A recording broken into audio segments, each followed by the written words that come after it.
15-15. Celles et ceux qui passent leur temps à râler pour un rien vont réviser leur copie. Ce matin, nous recevons quelqu'un qui aurait de bonnes raisons de râler contre pas mal de choses et qui ne le fait pas. Dominique Bertucca est non-voyante. Les obstacles, elle en rencontre tous les jours dans son quotidien. Elle s'accommode avec le sourire et sa légendaire bonne humeur. Bonjour Dominique. Bonjour Florence, toujours de bonne humeur. Bonjour à tous. Comment vous faites pour tout prendre avec optimisme ? Il y a un petit moteur qui fait que quand on est non-voyante, on a aussi les soucis, ce que j'appelle les soucis des mauvaises mines, des mauvais jours. Mais il y a le petit moteur qui fait qu'on a envie d'aller vers les autres. Ça, c'est très important. On a envie aussi d'échanger. C'est une manière de fonctionner qui nous est commun à tous.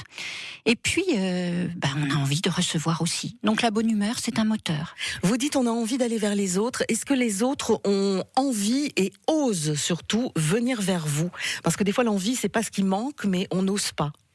Vous avez parfaitement raison, c'est un des points chez nous qui est sensible. Les autres n'osent pas toujours venir, tout simplement parce qu'ils ne savent pas comment faire. Il y a un petit retrait qui fait, est-ce que je vais bien faire? Est-ce que je vais être maladroit? Il faut se dire que non, on n'est jamais maladroit avec nous. La simplicité, c'est la chose qui passe le mieux. Et moi, m'entendre dire, je sais pas comment faire, c'est beaucoup plus facile que d'entendre quelqu'un qui est en retrait, qui n'ose pas venir vers moi et qui me regarde en se disant non, je vais pas y aller parce que j'ose pas. C'est-à-dire qu'en fait vous attendez des gens qu'ils soient tout simplement eux-mêmes et naturels avec vous pour vous aborder? Complètement, simplicité. C'est vraiment quelque chose qui chez nous. Mais quand on a, je connais des personnes aussi en fauteuil. Quand on est en situation de handicap, il y a beaucoup de choses qui tombent, il y a beaucoup de barrières qui tombent. Et la simplicité, c'est vraiment ce qui permet nous de fonctionner. Elle est notre lettre d'or. Alors des fois c'est vrai que on a l'impression qu'on pourrait être maladroit, utiliser des mots qu'il ne faudrait pas utiliser. Par exemple, si je vous dis quelque chose et si derrière je vous dis vous voyez ce que je veux dire, c'est jamais qu'une expression finalement. C'est pas grave d'employer des mots comme ça avec une personne non-voyante. Non seulement c'est pas grave, mais on se le dit souvent dans notre association, quand on arrive, qu'on se dit bonjour, on sourit parce qu'on entend toujours « Tiens, bonjour, dis donc, ça fait longtemps que je t'ai pas vu. Qu'est-ce que tu deviens? Ah, puis qu'est-ce que t'as vu à la télé hier? Qu'est-ce que t'as fait ces derniers temps ?» Le mot « voir » fait partie de notre vocabulaire. D'accord, certes, on ne voit plus, mais c'est pas pour autant qu'on ne voit pas les choses à notre manière, qu'on n'a pas dans notre tête, dans notre manière de fonctionner, des images, on voit différemment. Donc on peut utiliser ces mots-là avec vous, il n'y a aucun tabou en fait. Effectivement, il n'y a aucun tabou et les utiliser, ça nous permet de nous dire qu'on est sur le même plan, qu'on est à égalité par rapport à des personnes qui justement voient et emploient le même langage. Vous avez tout à fait raison. Oui, parce que vous le dites assez souvent, vous n'avez pas envie qu'on vous catégorise dans un côté handicap. J'ai pas envie qu'on me stigmatise. Ouais. J'ai envie effectivement, quand je sors de chez vous, quand je reprends le taxi, quand je repars, j'ai la canne. Mais à part ça, ce matin, j'ai fait attention à plein de choses visuelles sur lesquelles j'avais envie de me sentir bien. Même si on est à la radio, les auditeurs, c'est important et j'avais envie de me sentir bien. Et pour me sentir bien, il y a une partie visuelle.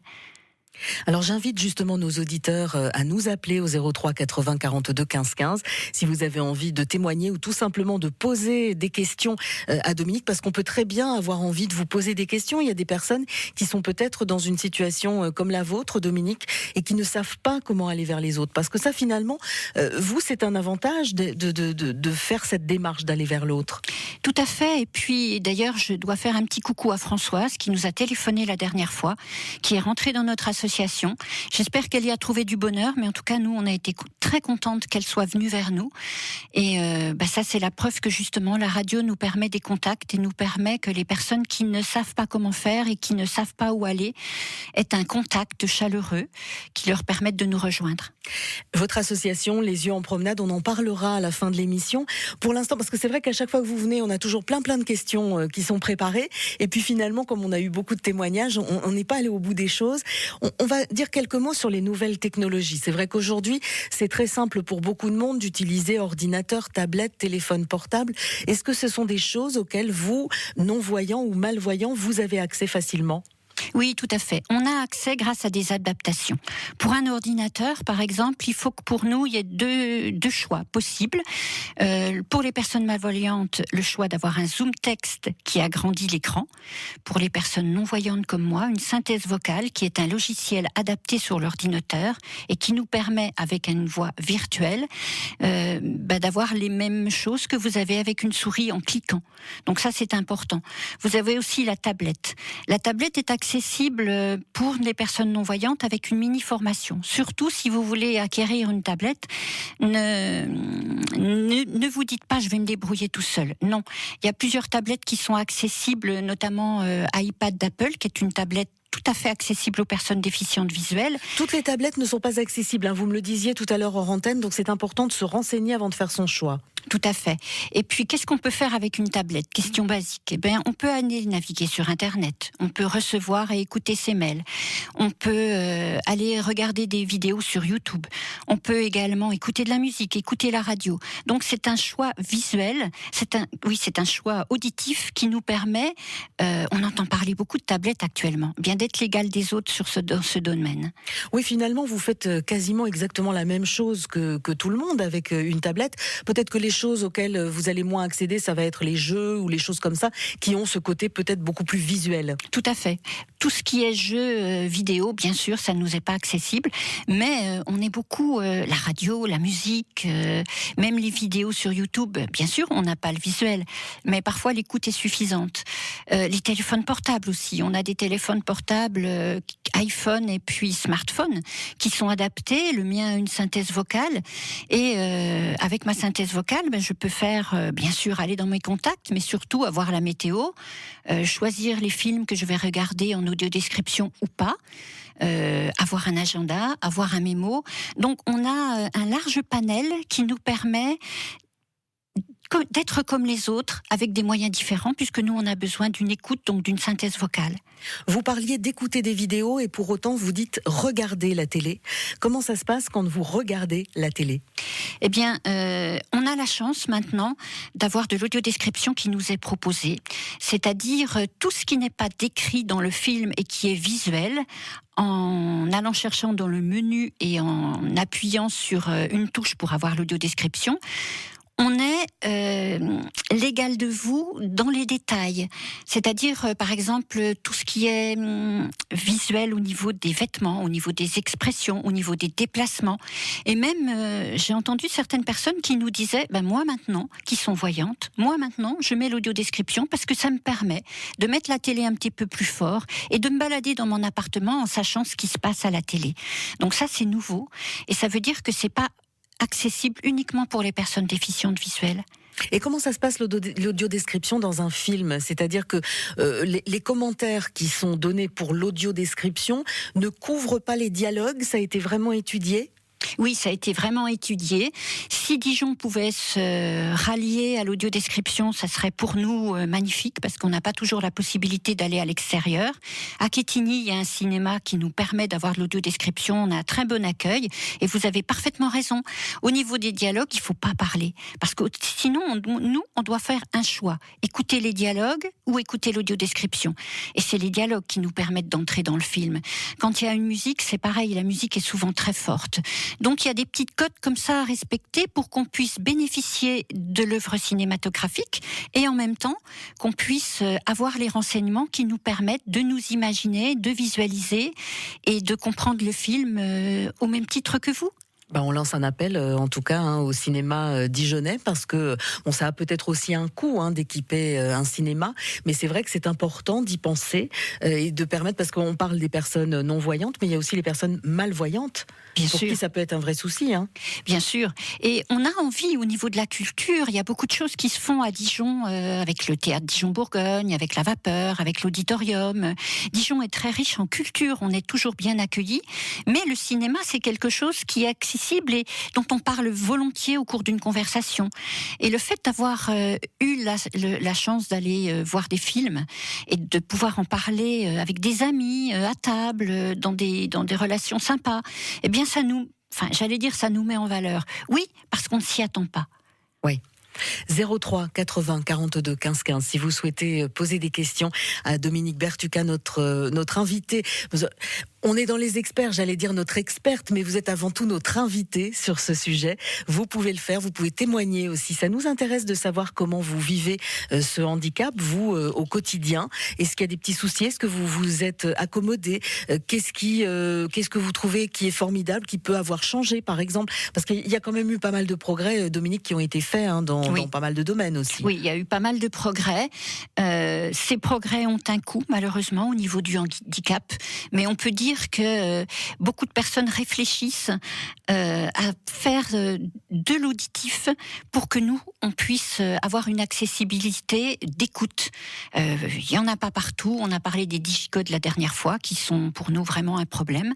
Mais autrement, au niveau du matériel adapté, je pense qu'on a une belle égalité par rapport aux personnes voyantes. Ça, c'est formidable. C'est un message d'espoir. Et c'est vrai qu'on s'intéresse plus à ce qui ne marche pas en se disant, tiens, ça serait bien que ça se soit amélioré. 03 80 42 15 15. On attend vos appels jusqu'à 9h40. À non-voyante, nous parlons des petites choses qui sont pas toujours évidentes dans la vie d'un non-voyant ou d'un malvoyant. Dominique, je voudrais vous présenter Jean-Yves qui vient de nous appeler. Bonjour Jean-Yves. Bonjour. Bonjour Jean-Yves. Bonjour Dominique, bonjour. Bonjour à vous. Bonjour. Vous nous appelez de Dijon et alors vous souhaiteriez devenir bénévole? Ah oui, tout à fait, oui. Donc vous aimeriez donner un petit coup de main. Vous êtes une personne non-voyante ou pas du tout? Non, moi je suis voyant, mais par contre je suis en invalidité catégorie 2. J'ai eu un petit problème de santé il y a 6 ans, rupture d'anévrisme cérébral. Ah oui, pas simple à vivre. Hein. Non, un survivant. Moi je dois la vie au fait qu'à cette époque, il y a 6 ans, j'étais encore en région parisienne. Et j'étais le dimanche soir même à la Pitié-Salpêtrière.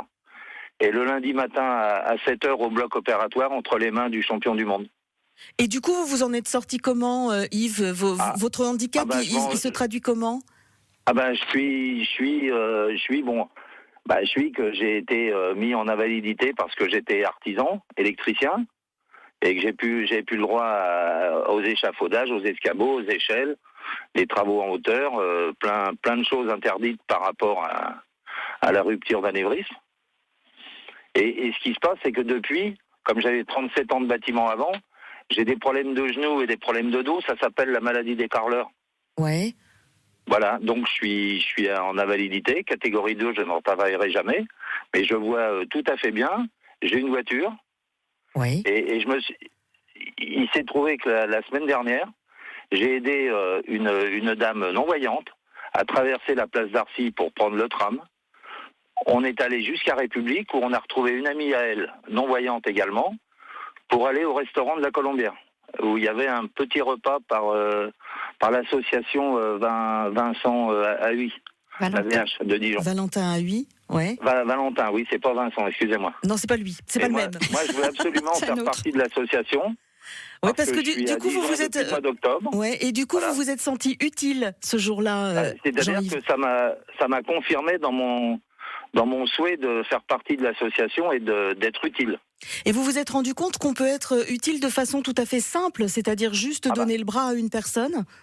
Voilà. Et puis de l'aider à traverser la place d'Arcy. C'est vrai que les gens s'arrêtent pour laisser traverser les piétons, mais non-voyants, c'est loin d'être évident. Ouais, et vous vous êtes rendu compte vous vous êtes rendu compte du coup à quel point il y a des obstacles. Enfin, j'allais dire sur la place d'Arcy, mais à Dijon, mais ça peut être partout, hein. Tout à fait. Il y a des obstacles, il y en a partout, des petits trottoirs ou des grands trottoirs. Après, je me suis senti utile. Alors Dominique, les bénévoles, vous en manquez véritablement? Énormément. Jean-Yves, bienvenue dans notre association. Oui. Nous avons besoin énormément de bénévoles parce que les personnes de l'association demandent des accompagnements individuels et on en a besoin également pour nous aider dans les sorties collectives, dans les activités.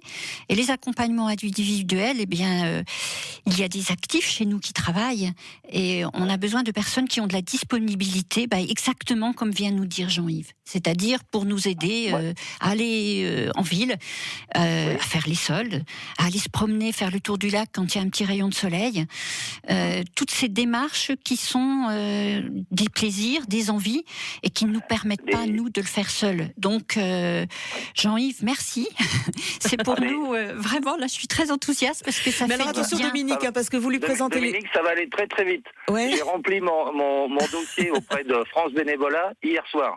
Mon inscription, j'ai téléphoné hier après-midi, elle m'a dit de repasser par le site de France Bénévolat, de faire ma demande et qu'elle me mettrait en relation avec Dominique Bertuca. Ah ben voilà, Dominique Bertuca, elle est là, elle est avec nous. Ça peut pas tomber mieux, Jean-Yves. Ah non, mais moi je suis emballé et j'ai mis mon destin à Dijon. Je suis à Dijon depuis le mois d'octobre. Moi. Ouais. Juste, mais en aparté, 3e divorce. Donc j'ai quitté la région parisienne. Cette fois, c'est bon. Je suis Auxerrois, moi, d'origine. Ouais. Ah oui, donc vous revenez en Bourgogne. Mais moi, je suis revenu à la capitale, la mienne, ma capitale à moi. D'accord. Donc c'est pas Paris, votre capitale. Ah non, moi ça n'a jamais été Paris, ça sera jamais Paris. Oh, mais on est bien à Dijon, vous inquiétez pas. 56 ans. Ouais. J'étais trop petit pour me défendre quand mes parents sont montés travailler à Paris. Mes parents, ils ont tout vendu, ils sont en Dordogne même. Oui, carrément. Largement, ils sont un peu plus âgés que moi, comme normal. Oui, ça paraît logique. Moi, je suis à la capitale, moi. Depuis le mois d'octobre, je suis à la capitale. Moi. Jean-Yves, si je peux me permettre, vous aurez tout ce que vous souhaitez chez nous. De la bonne humeur, des personnes. Vous savez, les personnes bénévoles qui nous contactent souvent viennent en nous disant j'ai envie de rendre service. Je pense à Louis, je pense à Alain, je pense à toutes les personnes qui nous sont fidèles. Je suis venue parce que j'avais un trop plein et j'avais envie de rendre service. Et au bout d'un mois, 2 mois, on dit mais non, j'ai rien compris. Moi, je me fais plaisir en venant vers vous. Il y a aussi le service rendu, il y a aussi l'accompagnement, mais avant tout, je me fais plaisir. Et ça, c'est le plus beau compliment qu'on peut faire. Et on se fait des amis aussi, c'est ça qui est formidable. Hein. C'est vrai. Eh ben, en tout cas, Jean-Yves, merci beaucoup pour votre témoignage. Du coup, comme ça, vous allez vraiment apprendre à connaître Dominique. Vous allez voir, sa bonne humeur est communicative. C'est la 2e fois que je l'entends sur France Bleu Bourgogne. Oh elle reviendra de temps en temps, vous en faites pas. Vous l'avez invitée il y a quelques semaines, il n'y a pas très longtemps. Ouais. Et justement, et la semaine dernière avec Bernadette et Christelle, mais ça s'est super bien passé tout de suite. Ouais. Tout de suite. Après, moi aussi j'ai de la bonne humeur à transmettre. Moi, quand je vous dis 3e divorce, ça n'empêche pas que de toute façon... c'est important. C'est important de rester positif. Ouais. Jean-Yves, on vous souhaite une bonne journée parce que malheureusement on n'a plus beaucoup de temps et on a encore pas mal de questions à poser. À bientôt, Jean-Yves. Merci, à bientôt Dominique. À bientôt Jean-Yves. Merci de m'avoir laissé passer à l'antenne. On vous en prie, à bientôt. Au revoir. Puis c'est formidable en plus avec Jean-Yves, Dominique, c'est que vous lui avez parlé d'aider à faire les soldes. En général, ça fait fuir les hommes. Oui, tout à fait. Et là, pas du tout. Pas du tout. Vous en tenez un, ça y est. Tout à fait. Il a un contact qui fait que, voilà, on apprend aussi, nous, à connaître les personnes. On apprend à échanger, on apprend à ce qu'il y ait un lien qui soit autre chose que de l'accompagnement. Donc un bon bénévole est vraiment quelqu'un qui a envie d'aller vers les autres, de donner un petit peu de son temps et qui a envie aussi de recevoir parce que ça se fait vraiment dans les deux sens. Hein. Je pense qu'au départ, l'envie vient de donner. Recevoir vient quand on nous connaît et qu'on se dit mais en fait, on n'a rien compris. Le handicap, c'est déjà la personne en premier. Ouais. Encore quelques minutes pour discuter avec vous jusqu'à 9h40. Si vous avez des questions... Une belle leçon d'optimisme ce matin avec Dominique Bertuca qui est non-voyante. On a eu un joli témoignage aussi de Jean-Yves il y a quelques instants. Dominique, sur la page Facebook de France Bleu Bourgogne, on a Kevin qui est un de nos fidèles auditeurs qui nous dit « Je suis d'accord avec Jean-Yves, pourquoi ne pas aider les non-voyants à faire les courses par exemple ?» C'est-à-dire que vous accordez un petit peu de temps, c'est pas forcément juste pour parler avec vous ou quelque chose comme ça, c'est vraiment se rendre utile et faire les courses, c'est pas toujours simple, j'imagine. C'est toujours compliqué les courses. Les courses, ça veut dire on n'a plus rien dans le frigo, problème. Ouais. Voilà, c'est résumé comme ça. Après, ça peut être une aide à domicile, ça peut être des personnes de l'association. On ne le fait pas régulièrement parce qu'on a plein de choses à faire au niveau culture et loisirs, mais ça peut être un dépannage et c'est important d'avoir quelqu'un qui peut nous dire dans les rayons des choses auxquelles on ne pense plus forcément parce que tout évolue et dans le visuel on s'en rend pas compte. Des dates de péremption. Les courses, c'est aussi se faire plaisir quand on rentre chez soi pour cuisiner. Donc c'est important, l'envie de connaître quelque chose, de se faire plaisir aussi en mangeant, en faisant de la cuisine, en recevant des amis. Mais justement, l'amitié, c'est important pour tout le monde. Quand on devient bénévole dans une association comme la vôtre, comment ça se passe ? Vous vous êtes fait des amis, par exemple, auprès des bénévoles ? Oui. C'est vrai, je l'avoue avec un grand sourire. J'avais un cercle d'amis qui a fait que quand j'ai perdu la vue, certains sont restés. D'autres, bien sûr, je n'ai pas eu de nouvelles. Mais dans l'association, je peux dire que la majorité des personnes qui sont proches de moi, au niveau des personnes bénévoles, quelques personnes non-voyantes aussi qui sont très proches de moi. Il y a un lien qui s'est fait. Peut-être aussi, les personnes bénévoles se sont rendues compte d'une autre dimension en nous côtoyant. Tous, parce qu'il y a Dominique qui a de la bonne humeur, mais tous. On peut dire qu'on a un petit moteur, quelque chose qui fait qu'on a envie d'échanger, on a envie de rire, on a envie de chanter. On a fait un karaoké il n'y a pas longtemps entre nous, et on a envie d'avoir du plaisir. Comment vous faites un karaoké ? Parce que du coup, alors vous, pour le coup, il n'y a pas les paroles qui défilent. Pas du tout, vous avez raison. Alors, vous êtes obligé d'apprendre par cœur. On a un souffleur. Ah, c'est bien. Oui, on a un souffleur. Alors, soit c'est une personne qui décide de ne pas chanter avec le micro et qui nous souffle les paroles qui sont inscrites sur un écran. Ouais. Soit, alors, une petite histoire, j'avais, lors d'une soirée avec l'association, un souffleur qui était derrière moi, qui me soufflait les paroles. Et puis, c'est une chanson qu'il aimait tellement bien qu'à un moment donné, il s'est mis à chanter avec moi. Oui, c'est pratique, ça fait des duos inattendus. Voilà, c'était un duo bien sympathique. Mais on s'aperçoit finalement, quand on vous donne un coup de main, que vous êtes beaucoup plus autonome que ce qu'on pourrait penser sur certaines choses. Oui, on est beaucoup plus autonome parce que malgré tout, même si on sait qu'on a besoin des autres, il faut qu'on puisse s'assumer seul. S'assumer seul les moments difficiles, ça arrive. Hein. On n'en parle pas trop, mais ça arrive, c'est normal. S'assumer seul quand on est chez soi. Moi, je vis seule, donc il faut que toutes les tâches ménagères, quand j'ai personne pour m'aider, je puisse me débrouiller. Et puis, il y a aussi une fierté de vouloir s'assumer seul. On a besoin des autres, mais le fait de pouvoir dire je me débrouille, et puis je suis en capacité. On dit souvent, je suis en capacité de faire. C'est très important, ça nous donne un petit peps en plus. Et puis c'est vrai aussi que quand vous rencontrez des petits soucis, vous avez tendance à en rigoler. Vous nous aviez raconté une fois que vous étiez venu dans notre émission de cuisine, que vous aviez remplacé du lait par du jus d'ananas dans une quiche et que vous êtes tombé sur quelque chose de rigolo. Alors c'est vrai que nous, ça va peut-être moins nous arriver, mais je vous rassure, moi je me suis déjà démaquillée une fois avec du shampoing. C'est pas marrant du tout, par exemple, et je n'avais aucune excuse, sauf celle de pas être réveillée peut-être. Voilà, je vous l'accorde. Et puis on est, par exemple, quand on achète des produits cosmétiques, il faut faire attention que prendre, par exemple, un pot pour telle crème, une autre qui sera un peu plus tentée en tube. Ouais. Voilà, c'est des choses que tout le monde connaît, des petits packaging sur lesquels c'est vraiment il faut les être contenants qui vont être différents. Les conserves aussi, savoir une conserve en boîte ronde, en boîte allongée, voilà, des petits trucs qu'on a l'habitude de faire pour justement avoir une autonomie et à midi, savoir ce qu'on mange et savoir aussi qu'on choisit quelque chose et on n'est pas obligé de manger une boîte d'ananas à midi parce qu'on s'est trompé. Bon, ça va, si c'est de l'ananas, on en a envie tout le temps quasiment. Tout à fait, c'est vrai. Alors Dominique, on va être obligé de vous faire revenir parce qu'il y a encore plein de questions que j'avais à vous poser et qu'on n'aura pas eu le temps d'aborder, mais vous allez certainement revenir avec plaisir, j'imagine. Bien sûr, toujours avec plaisir, Florence. Juste une petite chose, on va redire quelques mots quand même sur votre association.